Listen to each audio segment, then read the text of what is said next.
The show can't start until we crack open a bottle of Revelton. Whether it's their crisp, clean vodka, the bold spice of their rye whiskey, the rich smoothness of bourbon, or the original honey whiskey that started it all, every pour is a taste of craft and passion straight from the heart of Iowa.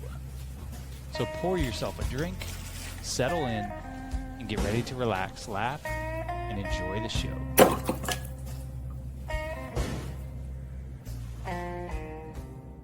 Hey, it's Andrew Downs. I'm proud to support Three Beards Media, and I would love to work with you. If you need merchandise for your company, organization, band, softball team, whatever, I can help. From name brand apparel to promotional items, large orders or small, online stores, and more, I can help your brand stand out. AKC Marketing is local, based in Johnston, and we are an employee-owned business, so our costs are low and our turnaround times are fast. But most importantly, we give you personal service to make sure you get exactly what you're looking for. Email me at andrew@akcmarketing.com or find me on social media and let's make some cool stuff together. Now sit back and enjoy this Three Beards Media podcast.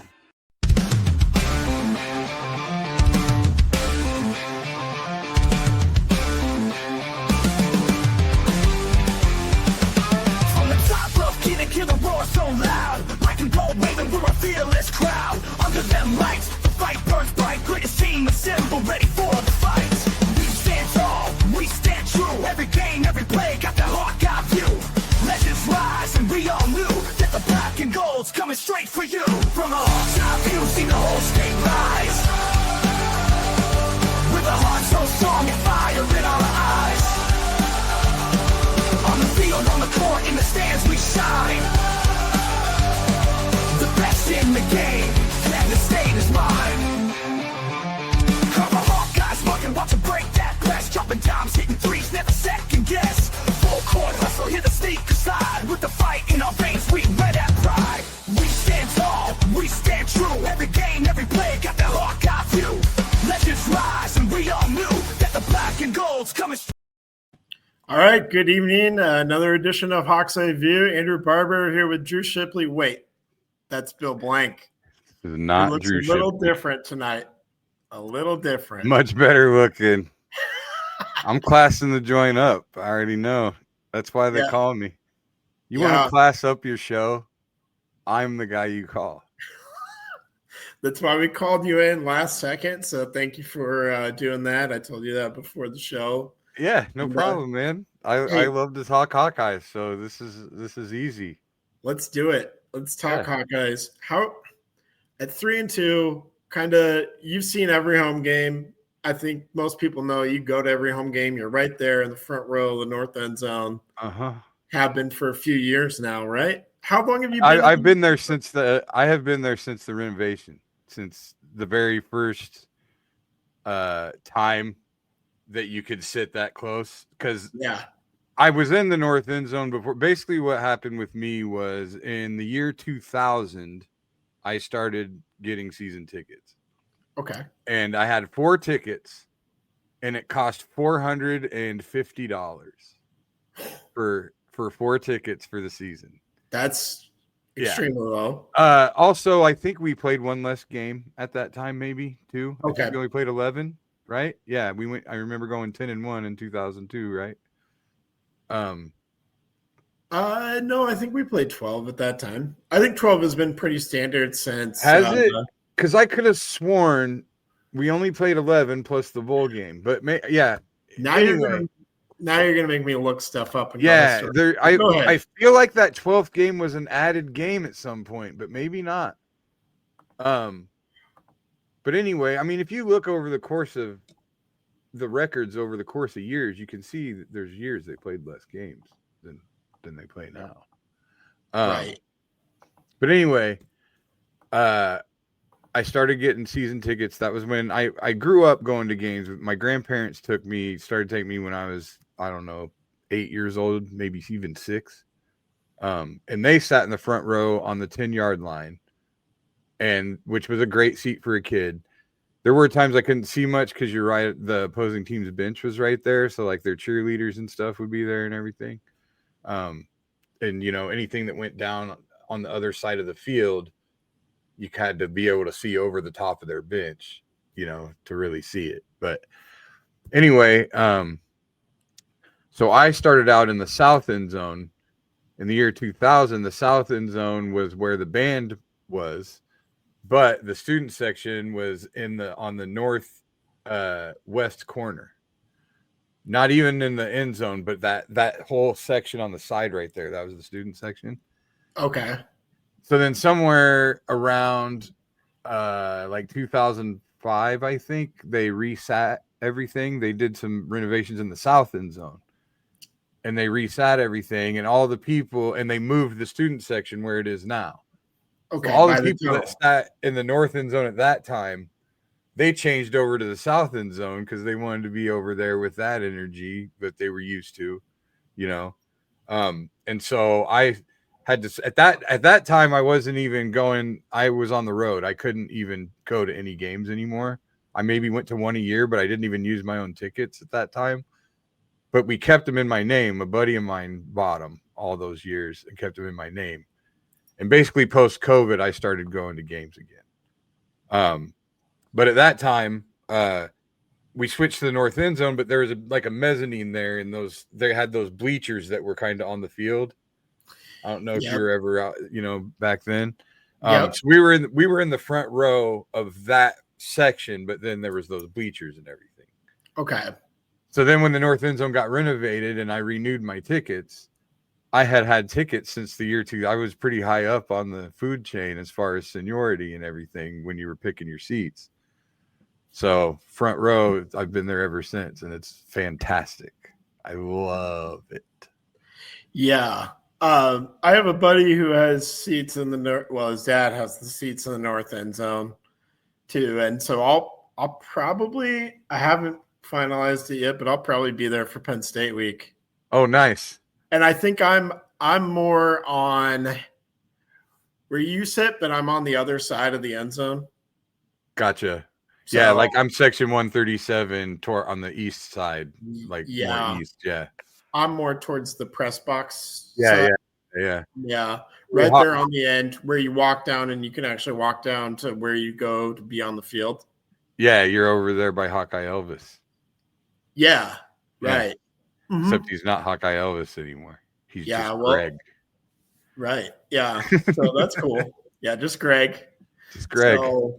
But I mean, I love what happened just organically there. Like the north end zone turned into a fucking crazy fan fest. Every once in a while you get a prude or two that doesn't get it, but you just tell them, like, and I'm in the front, so I'm never going to not be able to see. So if there's a little kid or something behind me, I try to stay bent over. I try to stay slumped over, but like, because, people don't like it when you stand up in front of them and you deal with shit like that. But if you're in the north end zone, it's be the 12th man or stay home, dude. Like, you're there to make noise and make it really hard on the other team. And, I mean, why go if you're not gonna? Watch it on TV. Like, you're there to enhance the experience. You're there to help the team. And, like, if you don't want to help, if you want them to win, why aren't you out of your mind on third down every single time, at least on third down? Yeah. But they get backed up to the end zone. I'm out of my mind. I won't let anybody sit down. I turn around and start yelling at people at how bad they suck if they're not loud enough. Like, there's probably some people that think I'm a dick. Maybe probably more than some that think I'm a dick.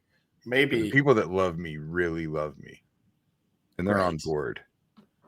Yeah, I'm on board with what you're doing there in the north end zone and the energy that everybody's bringing. So, like, I actually remember one game. I had a girlfriend at the time, and she said that some guy like behind us was like, "Who the fuck's this guy think he is?"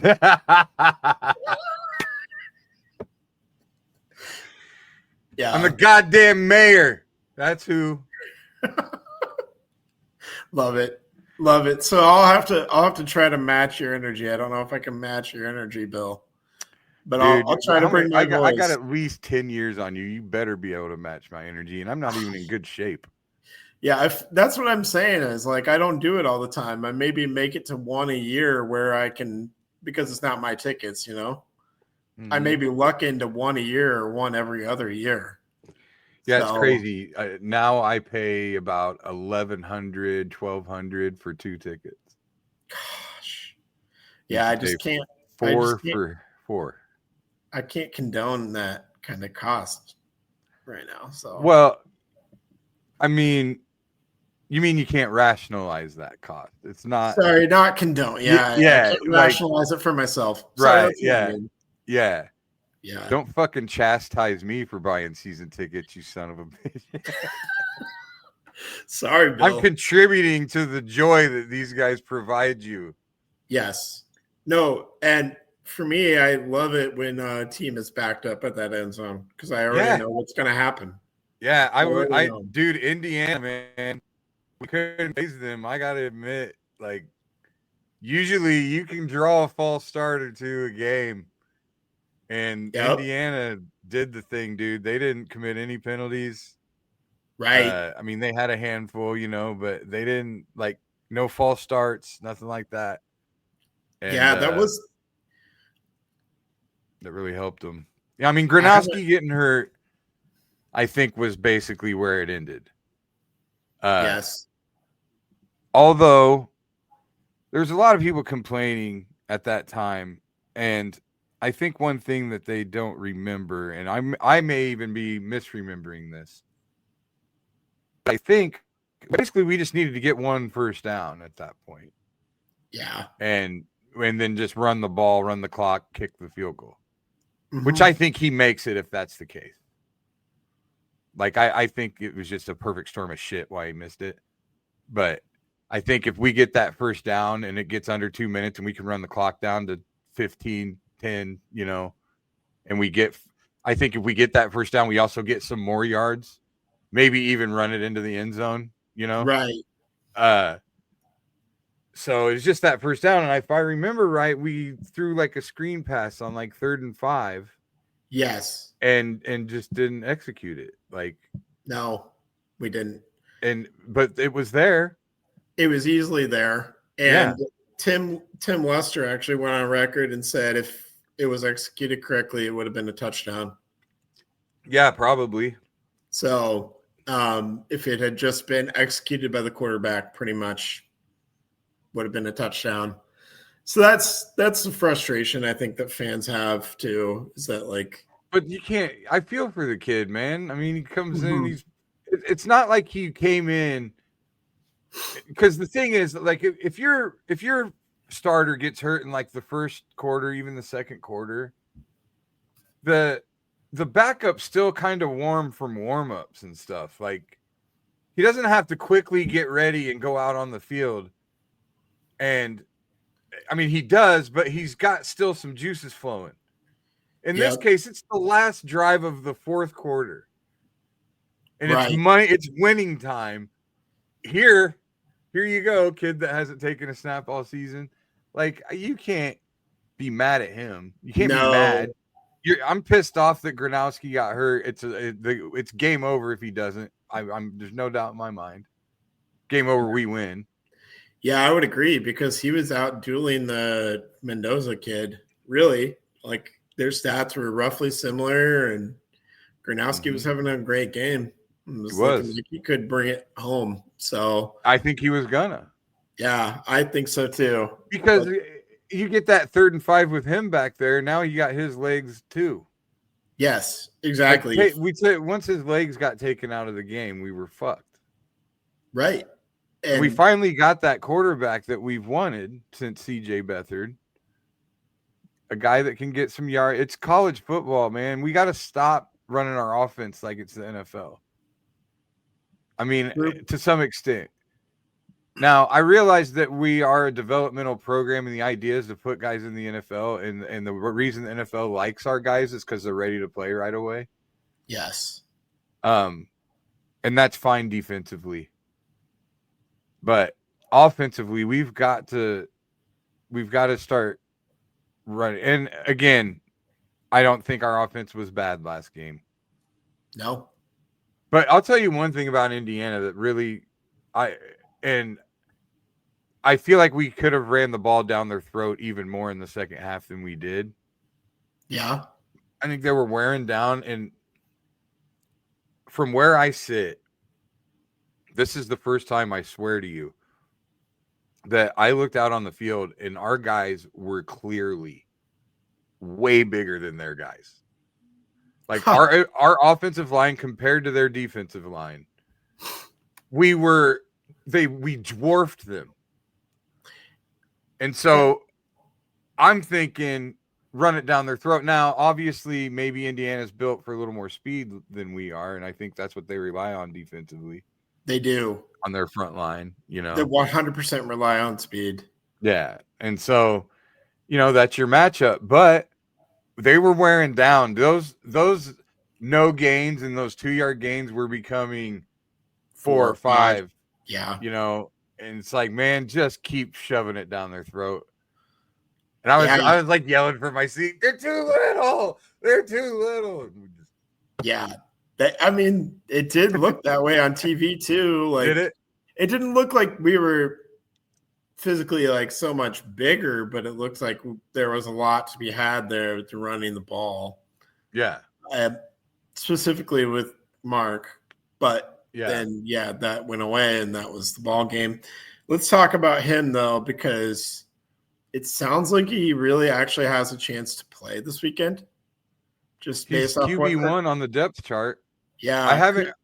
I'm not one of those guys that watches the pressers and pay. I do none of that stuff. Sure. A lot of it's just superstition based. Okay. I don't like to do any pregame hype. I don't want to know who's out for us or who's out for them so that I have some expectation like that. I don't want any of that shit. I don't want to watch people's predictions and what they think the score is going to be. None of that.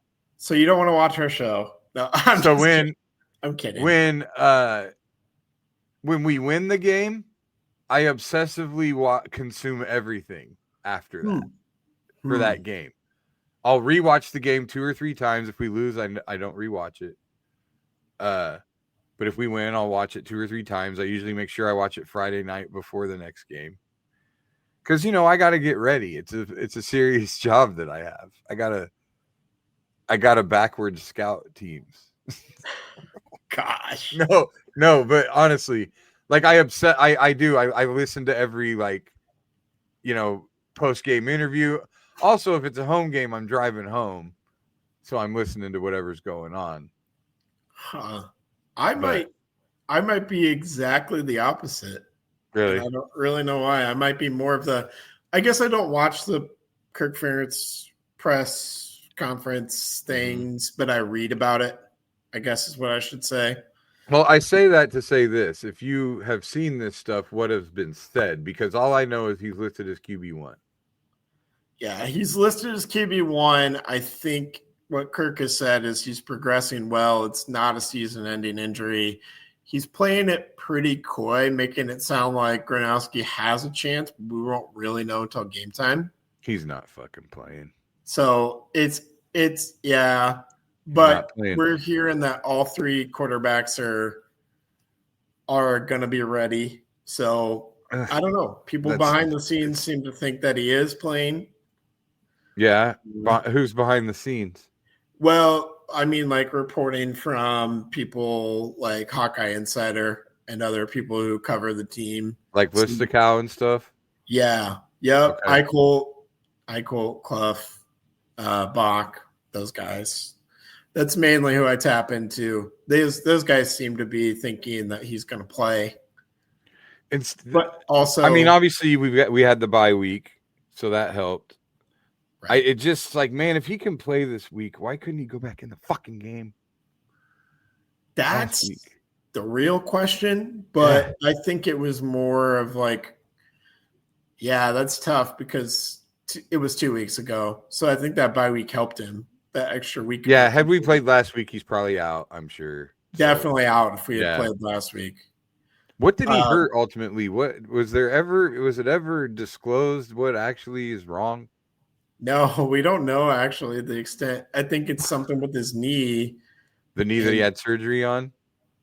Not the one that he had surgery on. I think it was the other one. Jesus fuck. So We're so snake bitten at that position. I know. Like on some level, we're just snake bitten. It's not like everybody sucks. It's just like, I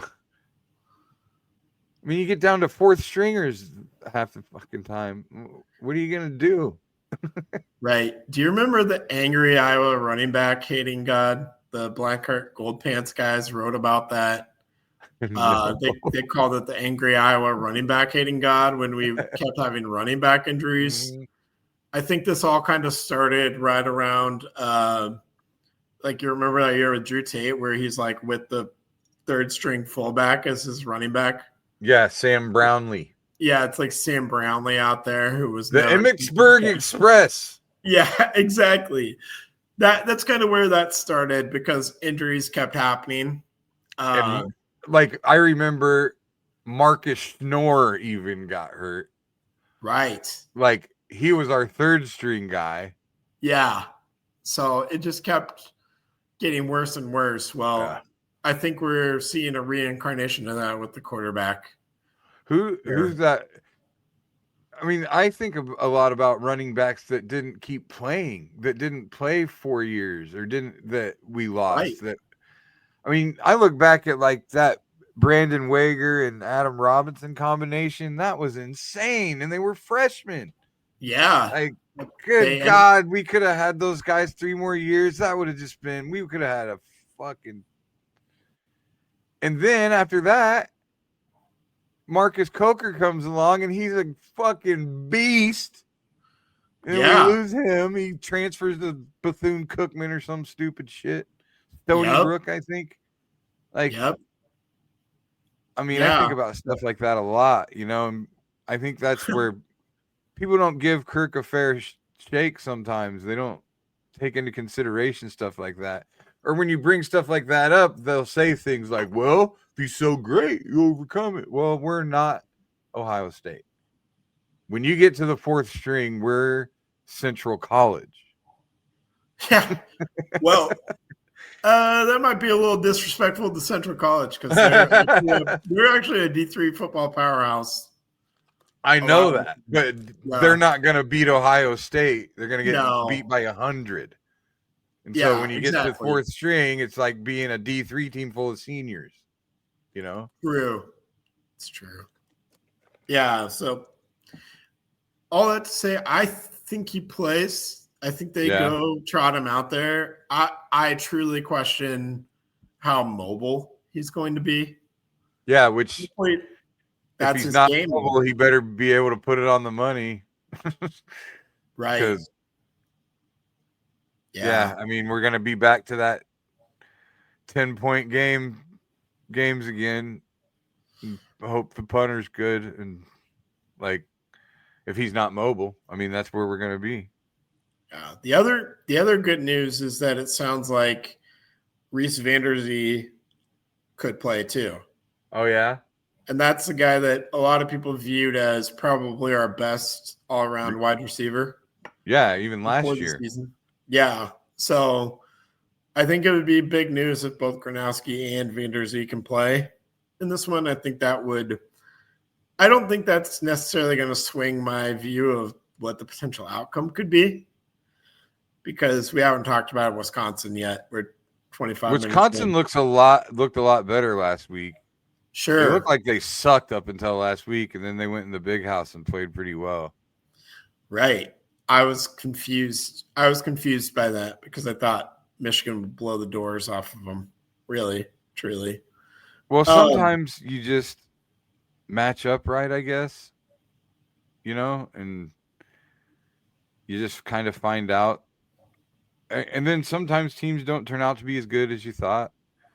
I mean, look at all the Clown fans that were all lathered up over beating Kansas State. Turns out they're terrible. Right. You know what I mean? Like it just, you just don't know yet. And I think we've consistently been better at the end of the year than we were at the beginning under Kirk Ferentz. We usually improve. So, I don't know though, man. The schedule's tough.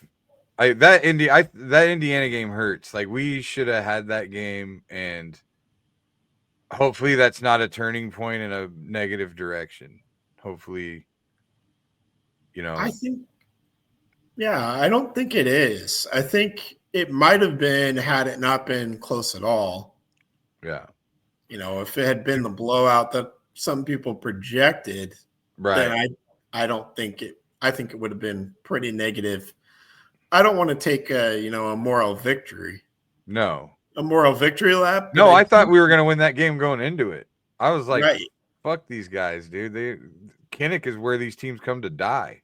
Like, true. I'm not worried about this, and I really felt good about it. Honestly, I never said it out loud. That's another thing I don't do. I'm so superstitious, dude. Like, I never say those things out loud when I feel them, because every time I say it, like one thing I have is if we run back the opening kick for a touchdown, I think we're going to lose. Thank God that didn't happen against Rutgers. But I actually had a show that night. I was watching the game when we ran the kickback. And of course, you're still excited about it. You're happy, right? So we run that kickback, and I'm like, sweet. And then I had to go on stage. And I said to myself right afterwards, I'm happy. And then I'm like, great. Now we're going to lose the fucking game. And then I come off stage, and it's like 14-7 Rutgers. And I'm like, yep, of course. There you go. Can't ever ride that momentum anywhere, Then we end up winning, and it was a fantastic game. Yeah, it was. That's what I mean. Is there was positive momentum built from that Rutgers game. It continued up until we lost to Indiana. But I think the bye week kind of comes at a nice time where you can rest. Did we have an injury on defense somewhere? Do we have a linebacker go down or something? I thought I read somewhere that somebody or a position changed or something. Yeah, we're actually – I don't know if it's due to an injury. I think they're just pulling Jaden Harrell, the guy who started at middle linebacker. They're putting in Jaden Montgomery, whose dad is Jerry Montgomery. I don't know if you remember that name. Jerry Montgomery. He actually coached D-line for us, I think. Okay. And his dad played D-line. Lou? I just remember Lou Montgomery, running back in the day. No, I don't think they're related. I could be wrong. But that was the first time I started getting annoyed when the cliche of crowds when somebody has a double vowel name, or double vowel sounding name. So Lou Montgomery, every time he carried the ball, they'd all go, Lou, the whole crowd, Lou. Then, of course, he announces, oh, they're not booing. And now it's Coop or anybody with a stupid double vowel. They'll even do Vanderzee. I bet they'll go Z or something when he catches. I hope not. I hope we won't do Z. That just sounds dumb. They'll just make something that goes E. Or it's even gone to fucking the Steelers when Freiermuth catches a pass. They're like, move in the crowd.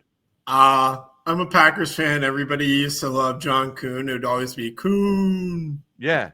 I hate it so much. It's the most non-creative, dumb thing.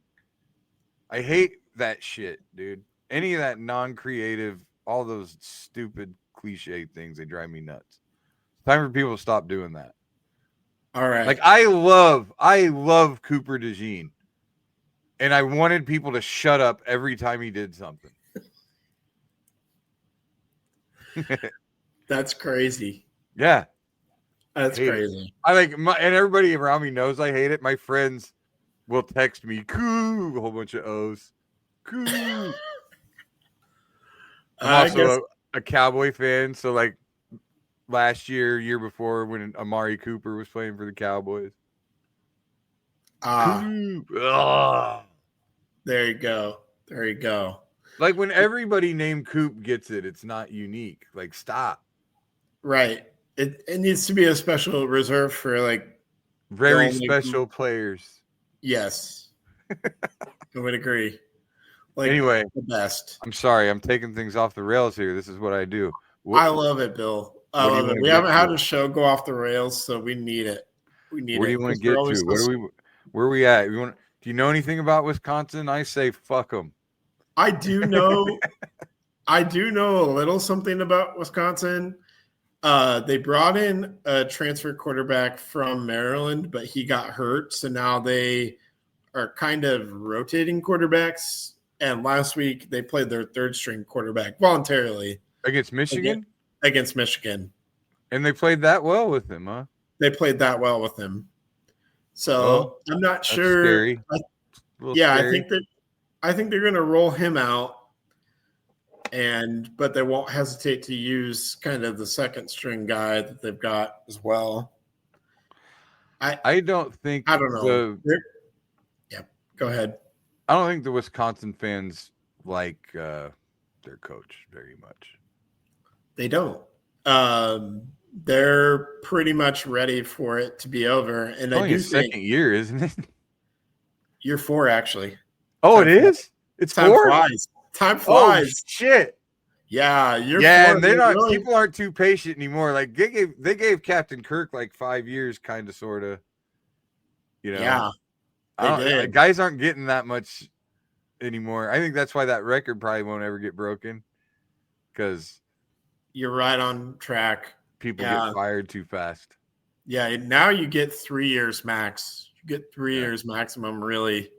Well, and honestly, it's a little more fair too because of the transfer portal.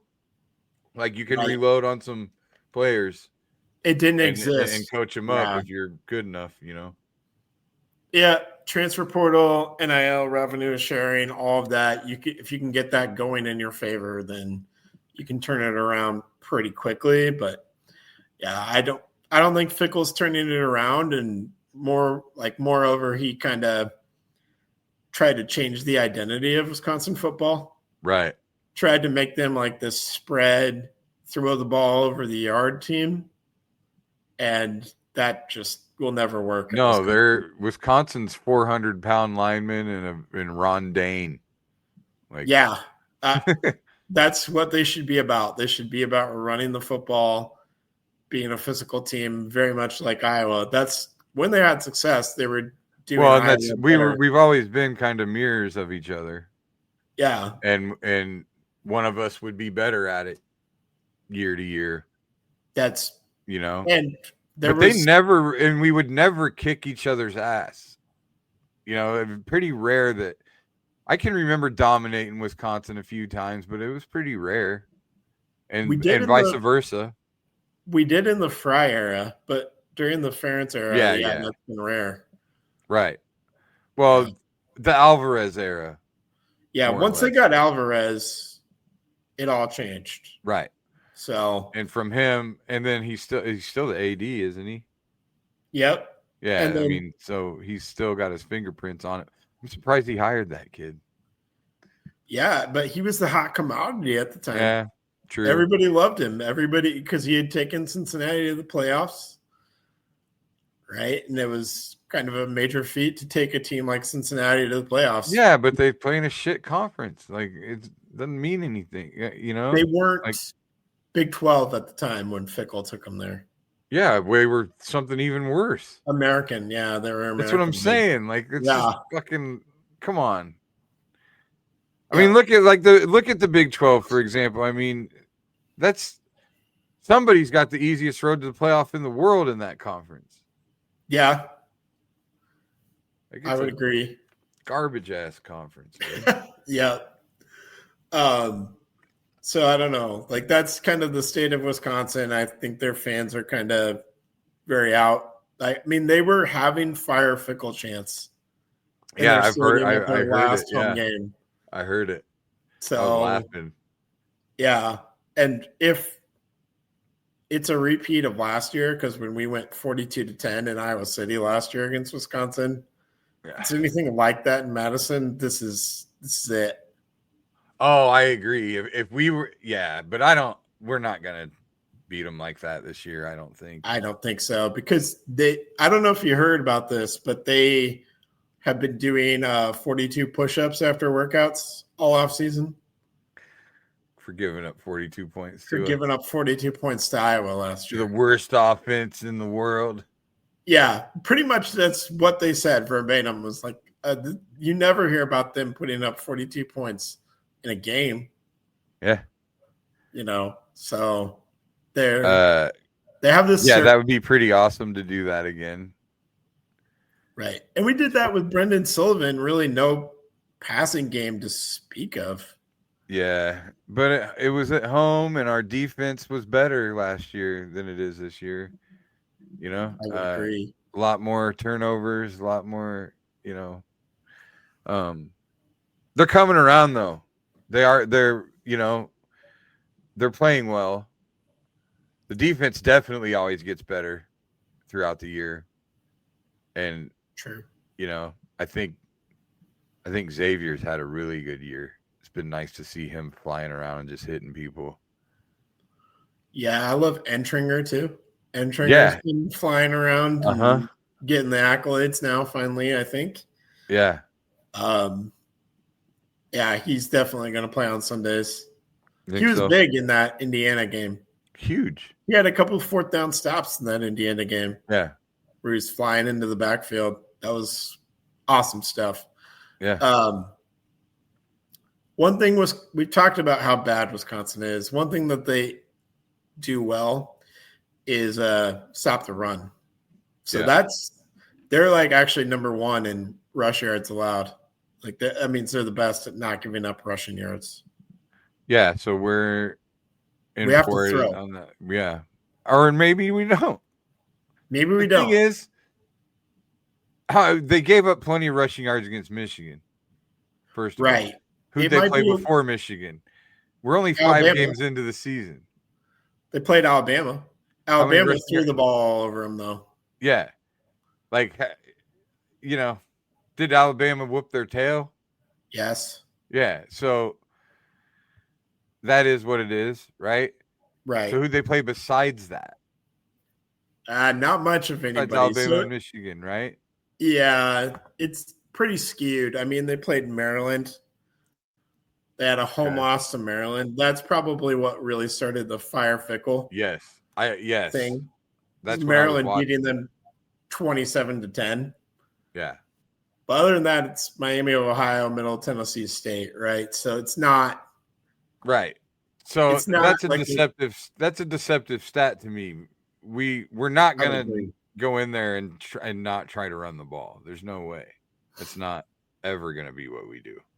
No, I wasn't thinking that either. I'm saying though, majority, like for a major. What I mean is, based on that, I don't think we're not going to be able to run the ball because they're that good at stopping the run. I would agree. We're still going to try to force the issue, especially if Gronowski is limited in some capacity. We're still going to. And if we do have to go to a backup quarterback, we're just going to lean into the run even harder. Mm-hmm. So also, there's how deep are they on their defensive line? I don't really know. If they're not real deep there, we should be able to wear them down. I do think the strength of their defense isn't their defensive line, it's their linebackers. Linebackers, yeah. Their linebackers are playing well this year, whereas they didn't have great linebacker play last year. They had awful linebacker play, actually. I do know they brought in a lot of transfers on the defensive line. So there may be some sort of depth there, but I don't think it's like Iowa's depth. Iowa feels good about 8 or 9 guys. I think Wisconsin feels good about 5 or 6 guys. Right. And that's what makes me feel like we should be able to lean on them a bit, And I think as the year goes on, I feel like our offensive line should get stronger. Yeah, and I also, I don't think our offensive line's been the same since Chris Doyle, to be honest. Much as I hate to say it, I just don't think that I think with him it was a little more I don't know anything, by the way. But I think that maybe it's a little looser now. I think he was a little more, he tightened the reins a little more. I think maybe he was a little more on top of guys' diets and stuff like that. Yeah. But I don't know. I really don't. You'd have to talk to a player that was there when he was there and when he wasn't. I But mean, we hired the guy who was his top assistant. right, and that's what I had hoped for, and I'm hoping that it's the same. I think similar but different, right? They relaxed some things that I think needed to be. Sure. Yeah. Things that we knew, that we found out that we knew weren't. Right, but those had nothing to do with strength and conditioning. I would agree. Yeah, you know what I mean? Had nothing to do with that. Yeah. So I feel like there's something changed within that. Just whatever the regiments are, whatever the diets are, whatever something. I feel like something must have changed in that realm, but I don't know. It could just be I remember Ferentz saying something about this being like last year. Oh, it's the most talented line I've had. Something. I do think this year's offensive line is pretty good. I mean, I don't right, want and I think so too. They look better than they have in a couple of years. Well, I don't want to quote PFF grades, but like everybody that started for us was first at their position, except for a dunker who was second. That was going into the Indiana game. So coming out of that, I don't know where we stand now, but I mean, people who quote unquote grade offensive line play for a living would tell you that we have one of the 5 best in the country. Right. And Dunker, I'm surprised he's the one that was second. I know. What I've been really thrilled with is both the guys they've been playing at left tackle have both been good when they're in there. Like, I was really concerned that we were just going to have this gaping hole at left tackle coming into the year because we had guys who hadn't really played at that spot, and they've been like the best part of our offensive line, the guys who have barely played. Right. So, yeah, that's kind of where I'm at. But yeah, I'll be curious to see what everything looks like next week. I wish we knew what the injury was. Right. So that we could at least have something in our heads. Do you think I think it may be a little bit of gamesmanship from the Iowa side of things. You don't like he's 100%. Or like not saying what the or not going to play. Right. Or they don't want to know they don't want to tell them what the injury is to exploit a weakness on some level. But yeah, if you watch tape, it's an obvious leg injury. Obvious knee injury. Yeah. Very obvious knee injury. Yeah. So like if that's the case, you already know his mobility is affected. Period. Or is it more like they want them to because you'd have to game. They want them to think his mobility is affected and it's not. Or is it more of like you want them to game plan for Gronowski and then have Brown out there because Brown is better as a passer than Gronowski. Brown is probably our best pure passer. Supposedly. I think so. What the fuck are you gauging that off of, Andrew? You've never seen him play. Preseason. Oh, yeah. Way to go. What I've seen on tape from his time at Auburn. I don't give a shit, dude. I want to see what you did in the game. Okay. All right. I'm with you. I'm done with this. I'm done with this guy's really good in practice shit. What's he do when the lights are on? I remember when Deacon Hill started being our quarterback, everybody talked about what a gunslinger he was. Yeah, that was a little bit excessive. That's what I'm saying. It's all bullshit. Let me see what happens on the field. Hank Brown came into an impossible situation 2 weeks ago. That's what I'm saying. So I'm not going to hold that against him. But I'm not going to be optimistic by any means. I don't know if I'm being optimistic. I'm more just looking at him as a player. Yeah. What I know about him as a player from his time at Auburn. and from the preseason fall camp reports, what Sure. Tim Lester has said. He's the better pure passer. Yeah, right. So Well, it's two I different wish you'd have game thrown plans. a pure green pass. There you go. There you go. There you go. That's all I'm getting at. Is it could be two different game plans. Make Wisconsin have. No, I think you're right. I think that's probably. Ferentz has always held stuff close to the vest. He's always been that way. Bingo. So I'm not. But I just wish I knew. We don't have to tell the world. Just call me. Tell me. Well, we'll find a direct number. line to Kirk and let him. I feel like if he had my number, he'd call me. Yeah. Because I'm important. I'm the man. There you go. It'd be great. He probably would. Like if the cops ever come over and talk to me, I'm like, dude, I'm your boss. What are you doing? What are you talking to? Nice. No, it's fun though. I've been there so long now. Like the photographers come over and fist bump me, and like. Oh, are you friends with the guy who runs like the Hawkeye Images on Twitter? Yeah, yep.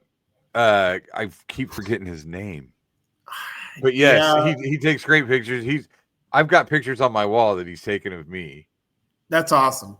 Yeah, he's actually messaged me pictures privately. Oh, I love that. Yeah, and then there's the other dude that's always he's I can't. God, I feel like an asshole for not remembering his name. Did you watch that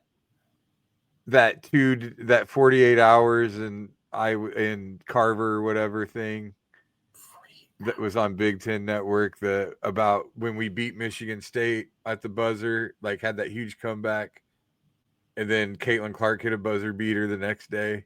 Oh yeah, I watched that. When Caitlin Clark's running, we hit that shot against Michigan State, and she's running because they're getting ready to practice. She's running around. Yeah. They interview one of the photographers. He talks about all the shots that he got and why he went over where he went and all that. And that guy's always there. He came over and fist bumped me the other day. And so like a lot, the security guys come over, some of them. But there's been times, man, like a couple years ago, I was a lot better behaved last year. 2 years ago, I cussed out some cops a couple different times. But they don't really come around me now. Yeah. I think maybe they had a meeting. They're like, dude, you're fucking with the mayor.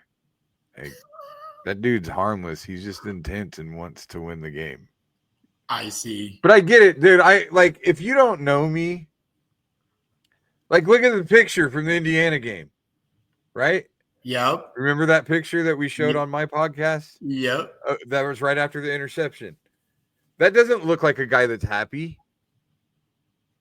but I'm ecstatic at that moment. You know what I mean? A guy who's ready to go to war or something. That's what I'm saying, and that's I have to be on some level. I have to be cognizant of that. Like I have to understand what my face looks like, because to somebody that doesn't know me, I look like a ticking time bomb. I'm sure there's cops sitting there like, this dude could go off the rails at any minute, jump out on the field and punch somebody. Like I look like that guy to them. I see. Yeah, but knowing you, that's not. Yeah, anyone that knows me knows I'm not that guy. Yeah. But if you don't, and I need to know that on some level, Sure. There's one guy that I apologized to like the next game because I've ripped him a new one. And, but good on you for apologizing. I probably would have just let it roll. Just let it be. It's gonna be weird though. I'm right there the whole fucking season. You know what I mean? See. Like, I see. You gotta patch shit like that up, man. That's true. It's true. Sometimes I also find myself drinking slightly less at the games. Hey, that may be a contributing factor to your behavior. I think it may be, but I don't know. Yeah. Dead stone cold sober. I'm still a lunatic when it comes to the Hawks, man. Me too, only I'm not in the stadium. That's where I don't have any control over my emotions. Like I actually, in therapy even, like just everything just throughout life, I've tried to really work on not responding emotionally right away, not, all that stuff, and thinking a little more, taking a breath, that kind of stuff. Right. When it comes to an Iowa football or basketball game, that shit is out the window. I'd lose all of it. Yeah, I'm the And same maybe way. it's healthy. Maybe that's my outlet for it, and maybe that will help me be better in my daily life. If I just have that couple of hours where I can just throw fits like a baby, scream and yell. You know what I mean? Like there's been times during, especially basketball games, where I literally want to like stomp my feet and scream like a 4-year-old. Like that's what I feel like doing. Yeah. Right. So like, I don't know. Maybe it's good. Maybe, you look like an idiot to people that don't understand it, but For sure. Yep. maybe it's maybe that's the outlet that I need at the end of the day so that I don't act like that all the time. Yeah, you're making me have maybe a moment of self-realization because I'm very much the same way. I realize I don't react like that to other things in life. And maybe Right. even sometimes when I could be like justified in having a more emotional reaction, I don't. Yeah. Because I let it all out at Iowa Hawkeye Athletics rather than everything else in life. Yeah. And maybe that's a good thing, right? Maybe it's a bad thing. Who knows? Well, it just depends on what's going on elsewhere, like the way I am and I've gotten better over the years as far as like how, when and if I'm critical about things. Like, I mean, I'm 47 years old now. Go back to the early 2000s, mid 2000s, I'm in my 20s, early 30s. I would be on Twitter, Facebook, talking all kinds of shit about players by name. I didn't add I never added people or anything, but like, like I can even so much as the last 10 years, I can remember talking shit about like Jordan Bohannon not being able to guard people and stuff. Like, right. And then at one point I just realized and that's when I just started blaming the refs for everything. And now it's just a thing where I just find a way to blame the refs. I don't care what happened in the game. I love that. I find a way to blame the refs because I don't like I said, this runs through my blood from the time I was 8 years old until now. My grandparents started this. This is a core memory. Going to Kinnick Stadium is a core memory for me. Yeah. It's a part of who I am. And I think about all the joy that's provided me this whole time. 39, let's just call it 8 years old, 39 years. I've had some of the most happiest, joyful times because of Hawkeye sports, not just because they won a game, but the people I was with when they won the game, the people that I was hugging and jumping up and down with. Like when I was on the road for consistently all the time and my son would be home, like the Michigan State game in 2009, when the McNutt, when that put us at 9-0. Yep. That game, I was in Red Wing, Minnesota, doing a one-nighter at a bar that didn't have the Big Ten Network on their TVs. So I watched up until like the start of the fourth quarter. I watched it in my hotel and went to the bar at the very last minute before the show. And I walked outside. Next door to that bar was a sports bar. So me and the comic that was with me went outside and we could see the game through the windows. So there's TVs everywhere. So I stood out in the street and watched that play with no sound. I'm obviously the only Iowa fan around, and I don't have anything identifying me as an Iowa fan because I'm about to do a show. Right. And neither does the other comic. But he was in Iowa. He was from here too, also a Hawkeye fan. And that happened, and we lost our minds. We're jumping up and down out in the street. People are looking out the window at us like, what the fuck? And my phone rings, and it's my son. Did you see that game? You know what I mean? And 2009, he was 7 or 8, maybe. Oh, that's awesome. You know, and then we've always been W back in the day. Where my grandparents sat is still was in that same corner. And so we were always W. And there was this guy that sat by them that had because this is when you couldn't get booze in the stadium, you know. This guy was always a drunk. He's a fun drunk. He wasn't an idiot, you know, but he was always half stewed, you know, and he had those binoculars that were flasks that you screwed off. You know, they look like binoculars, and he'd drink out of that the whole game. Oh, yeah. And he'd just yell W for everything. And it was because the cheerleaders were always over by us. And so the cheerleaders would try to get us to do cheers. You know, they'd be like, yell, you know, yell, go. And he'd just go, W. Like, so we've always been the W flag, right? And so I've kept that going in my section. When I get down there, everybody starts yelling W at me. Like when I see people and we know we're all W right away. Game hasn't even started yet.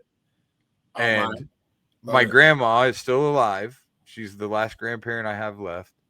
And every Hawkeye victory, we text W to each other. Love it. So like that all has been happening my entire life. So how could I possibly criticize these players? You know what I mean? Yeah. And the other thing I realized, and now they're getting paid, and it's a little different. I understand that. But the other thing that I realized was these victories that just crush me, or these losses that just crush me, these like the Indiana game, the Minnesota game when Cooper ran the punt back, the fair catch thing, like those crushing defeats.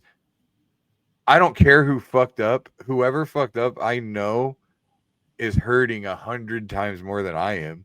The guys that actually lost the game on the field, it's hurting them more than it hurts me. Yep. Like I think about when I go home after a loss like Indiana, and all I'm thinking about is what could have happened differently. You know, like, oh, if we would have just had this happen. Like multiply that by 500. That's what the players are doing. Yeah. Except they were actually there, and they're thinking, if I would have just broke left a second earlier, if I would have, you know, they're all saying that to themselves all night long. And so if you know all that's happening, what kind of dick, you know, and I came around on like booing our own team. How do you expect them? Do you want them to win the game or not? Like, how do you expect them to perform when their own crowd's booing them, you know? Yeah, I've never been a fan of booing your own team, like even in the most extreme situations. And even coaches, like when everybody'd be yelling "Fire Brian" and stuff, I was like, dude, this is stupid. Why would you be yelling that in the middle of the game that this team's trying to win right now? It ain't got shit to do with Brian. Like, you're here to get behind the players, dude. Right. And like, what is yelling that in the stadium? What's it accomplishing? Achieve? Yeah. No, you're just being a shithead and looking at your friends going, look, we made a sign. We're hilarious. Because these guys came down. These guys came down one game by my seats and had like a sheet that they pulled out that said "Fire Brian" on it. And I was like, get the fuck out of here. Like, I was like, get that shit. Go somewhere else with that bullshit. Like, I got all over him. Like, this is fucking stupid. Like, I just can't stand. And I remember, it's another thing. It was, we were playing Michigan in 2001 when Brad Banks was a junior and Kyle McCann was a senior, and he was our quarterback. Yep. And Brad Banks would come in every once in a while, and we would all get pissed off because every time he came in, we scored or something. Our offense looked better every time he was on the field. Yeah. In that Michigan game, he took us down the field every time he was in the game, and we're all like, Brad Banks is the guy. And there was kind of a key drive towards the end where he took off running and he stepped out of bounds just a tad bit early and didn't get the first down. And I think that's what vaguely made remember them. this. I think that's what made them not run him out there for the last drive. And I distinctly remember as Kyle McCann ran out onto the field for the last drive, the whole crowd booed. It was the whole crowd. I mean, from where I was sitting, that's what it sounded like. As soon as you see Kyle McCann trotting out there.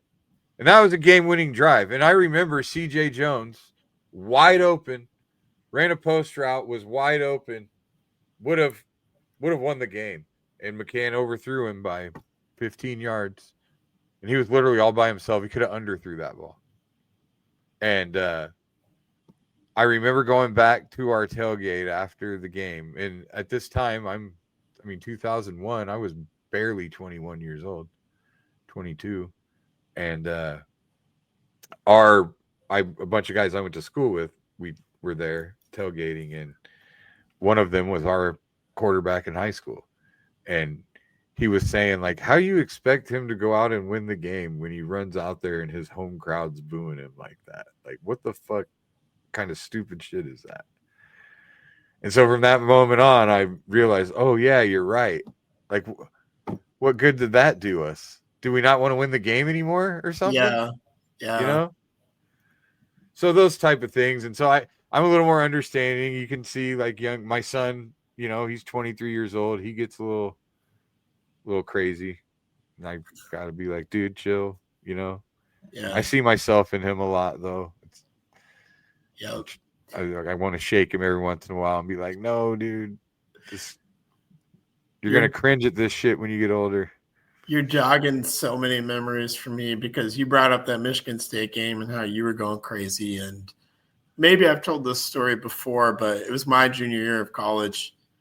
And I think that was right around Halloween time. I'm at Central College. Yeah, if I remember right, it was pretty close. Yeah. Yeah, I'm at Central College at this time.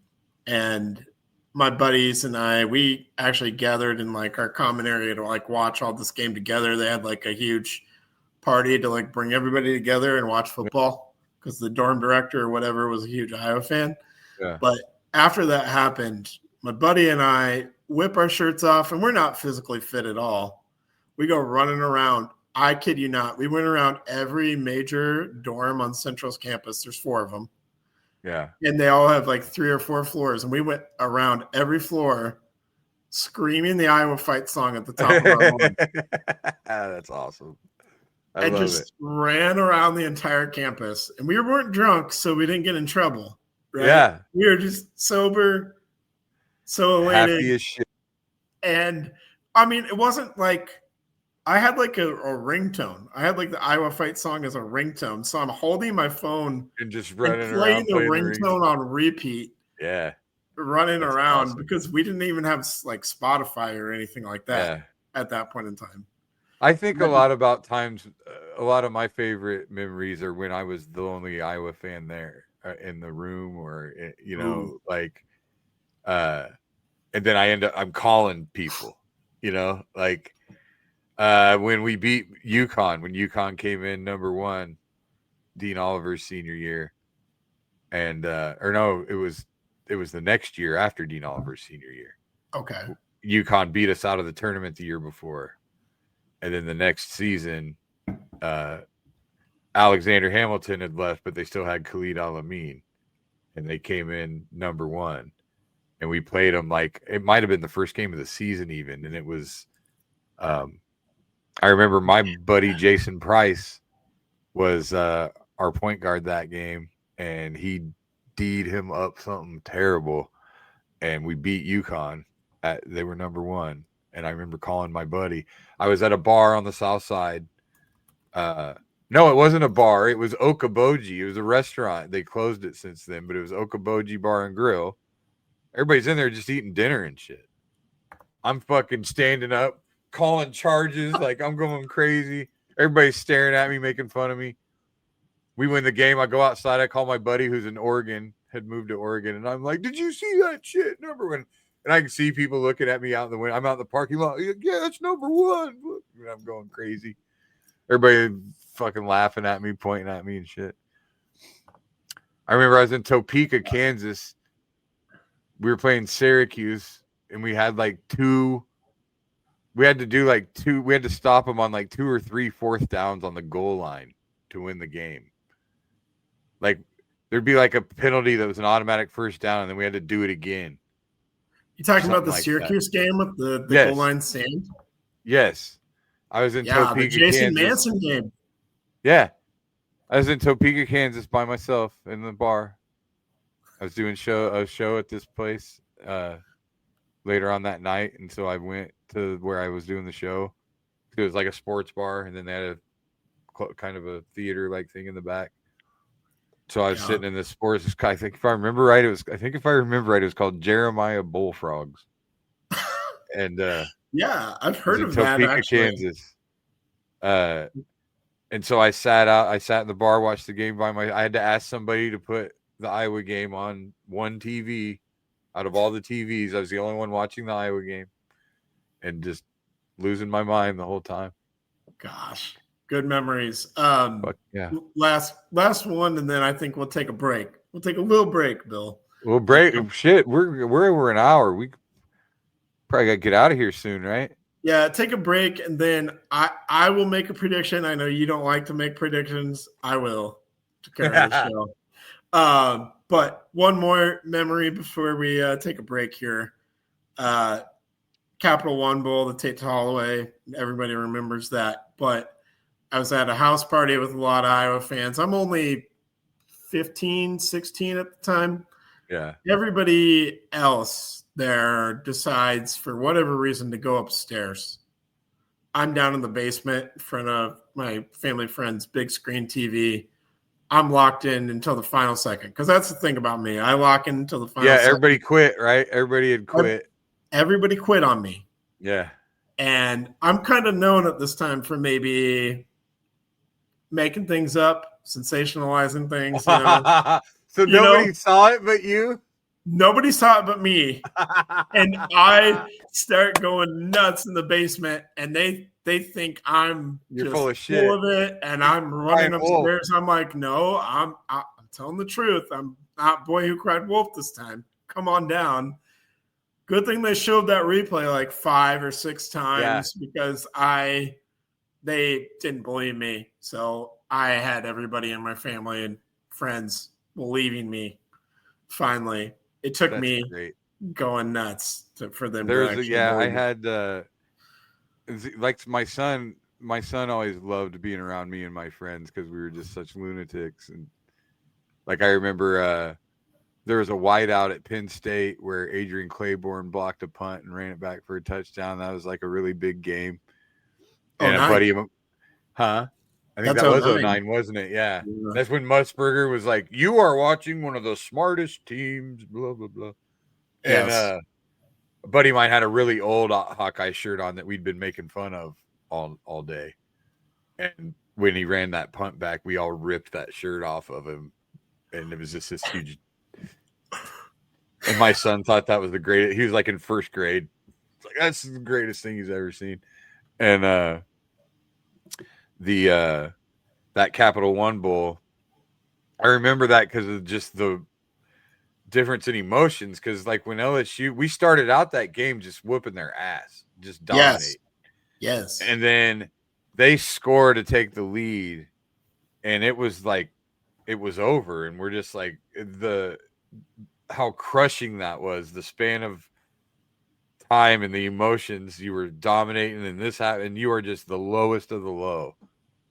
Yeah. And then that play happens, and everyone, I mean, I can't believe the house survived it. Like, there had to have been at least 10 of us, all just complete dog pile on each other. I mean, nobody got injured is a miracle. All that stuff. Like, yeah. And I know we're not alone. We're not the only group of people that are doing that shit. No, we're not. Do you know who the quarterback was in that Capital One game for LSU? You know who that was? Marcus Russell. Yeah. Yeah. Marcus Russell. So. And they also had somebody else that was like number 1 draft pick either right before or right after him. Yeah. No, Jamarcus Russell didn't start that game.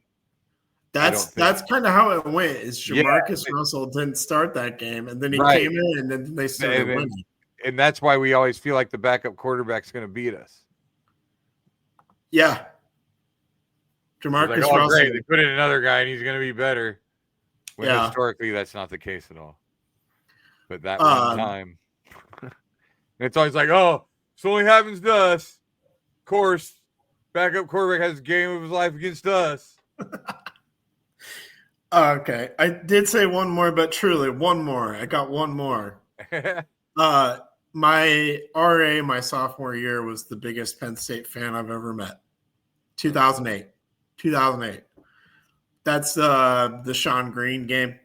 Oh, yeah. Where Daniel Murray kicks the field goal and wins it at the end. My son mimicked that for years. That's another one where he called me. I was in a hotel. I was in Jackson, Tennessee.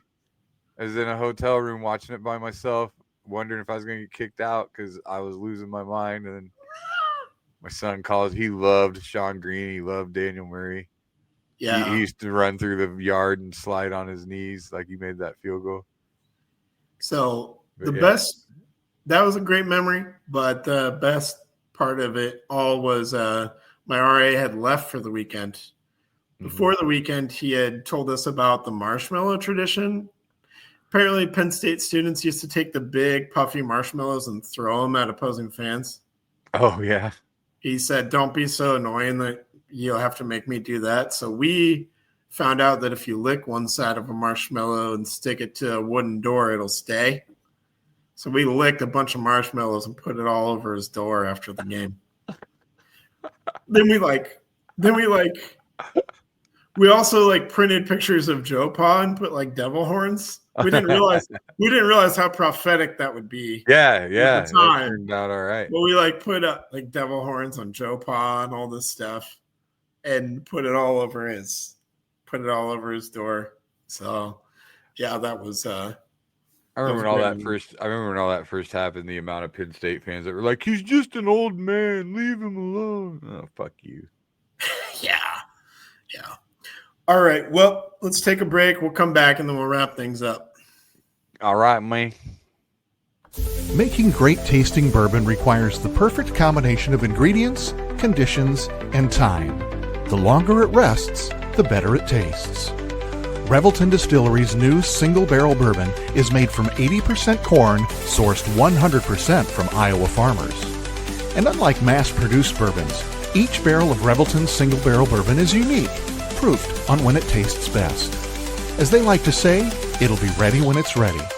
And to ensure the highest standards of quality and flavor, owners Rob and Christy Taylor oversee the production and bottling. Every single barrel. Iowa born, Iowa aged, Iowa bottled. Try the new single barrel bourbon from Iowa's own Revelton Distillery. ReveltonDistillery.com.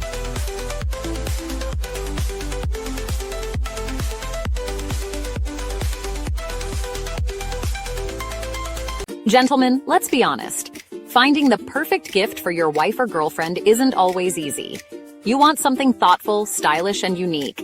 And that's exactly what you'll find at Styled by JJ Boutique. Julia Bradshaw and her team strive to be your go-to boutique for casual, boho, and chic clothing and accessories, helping women elevate their style one piece at a time. Located right here in Johnston, Iowa, Styled by JJ brings trendy, high-quality fashion that boosts confidence without breaking the bank.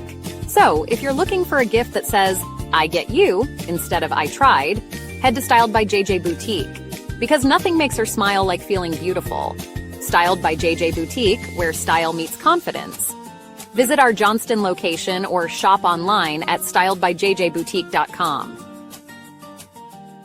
Whether you're buying, selling, or refinancing your home, or if it's simply time to renovate the one you're already living in, you need an experienced mortgage professional to help you analyze your financing options and to make sure the closing goes smoothly. And that's exactly what you get when you call Kyle Lehman at Wintrust Mortgage. Kyle's experience and expertise, coupled with Wintrust's rates and programs, ensures you'll get the mortgage that's right for you. You may even qualify for down payment assistance. Before you reach out to a realtor, call Kyle and get pre-qualified, empowering you to start shopping for the home of your dreams. Call Kyle at 515-473-0546.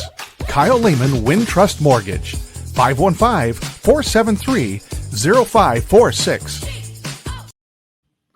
All right, thanks to all of our sponsors. Chair shots and chokeholds come in at 7:30.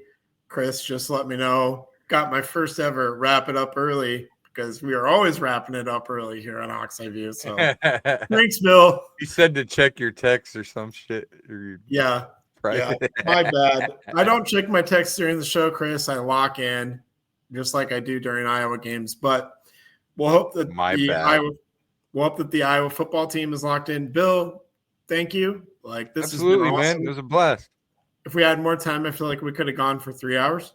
But absolutely, I love talking about the Hawks. I love the Hawks. Yeah, me too. I think Iowa's going to win this weekend. Seen a lot of predictions. I'm going to go 27-14. I think it's pretty close. And then Iowa just tacks on a late touchdown to kind of pull away at the end. So you think we're up 20-14 and we tack one on? Tack one on. Yeah, tack one on in the fourth quarter. It's crazy. That's the exact opposite of what we ever do. I know. 20-14 and we bite our nails until somebody hopefully gets a turnover on their last drive. Yeah, I think we'll do the opposite this time. Because it's not 21-14, so we're all sick to our stomachs because if they get a touchdown, kick an extra point, they win the game. That's what makes it Iowa. Is it's not 100%. 21-14, it's 20-14. Uh-huh. Yeah. We have to get that one more, otherwise. Yep. I find myself, that's my thing. Like I'm always like, okay, just be up by 3 scores. Like 3 scores is my thing. Get up by 17. Get up by 17 points in the fourth quarter, and we should be good. Yeah. Well, I do think it'll be fun because it's a trophy game. It's in Madison. It's at night. So, yeah, it'll be a great night, and hopefully we'll be bringing the trophy back home again. So, be nice. Right. I hope that, last year we were obviously better than them, and I hope that we're still enough better than them that we win this game in their place.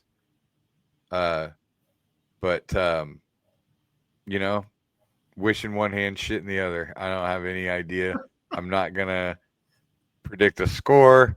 I just really hope we win. There we go.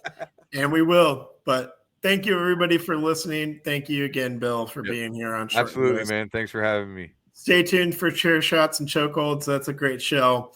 Appreciate you all listening. Have a great night. As always, go Hawks. Go Hawks. Talking football, talking hoops, every sport in between. IOWA, yeah, you know what I mean. From a Hawks eye view, see the whole state rise. With a heart so strong and fire in our eyes. On the field, on the court, in the stands we shine. The best in the game.